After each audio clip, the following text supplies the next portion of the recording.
anapochezesha yeye. Pengine unaweza kumzungumziaje Kefa Kayombo? Kwanza unajua tu wakati dabi iliyoahirishwa tulikuwa tunatoa maoni kwamba nani mwamuzi bora kwa sasa. Maoni ya watu wengi ilikuwa ni Mohamed Arajiga. Kabisa. Sahi Ahmed Arajiga.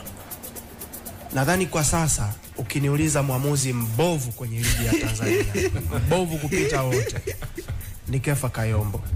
Yaani kama ambavyo Arajiga tunampa namba 1, Kefa Kayombo ni wa mwisho kabisa. Kefa Kayombo anaharibu ligi yetu na nadhani anatakiwa kuchunguzwa. Kuna shida sehemu. Hayuko sawa. Kilichotokea Ijumaa aliharibu siku za wanamichezo wengi Tanzania na Afrika kiujumla. Maamuzi mengi hayakuwa sawa.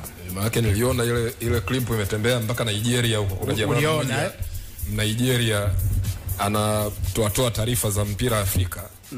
Kaizungumzia ile mechi.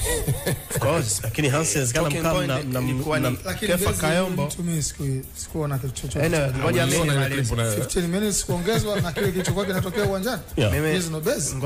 Ngoja mimi nimalize kuzungumza na wakati wangu. Ndio. Kefa Kayombo, tukianza na mechi ya juzi, maamuzi makubwa mawili ya ovyo ambayo yalitokea. Binafsi sikuona penalty halali kwenye zile penalty mbili ambazo walipata Simba. Kwa mtazamo wako? Kwa mtazamo wangu mimi. Penalty ya kwanza, ukitazama mpira ambao ulipigwa na Zimbwe, cross ilienda kugusa hapa kwenye kifua cha mlinzi. Baada hapo I don't know kama mpira ulikwenda kugusa kwenye mkono au vipi, lakini mpira contact ya kwanza ilikuwa ni kifuani. Sheria zinazungumza vipi? Mpira ukigusa kwenye kiungo tofauti na mkono and then ukaenda kwenye mkono, sio foul. Haikutakiwa kuwa penalty kwa namna yoyote ile. Ule ni wizi wa wazi wazi. Na ukitazama game, Mashujaa walikuwa wako mbele goli moja. Tunazungumza dakika 66. Penalty imetoka. Binafsi penalty ya pili nimetafuta, sioni nyuma wala mbele.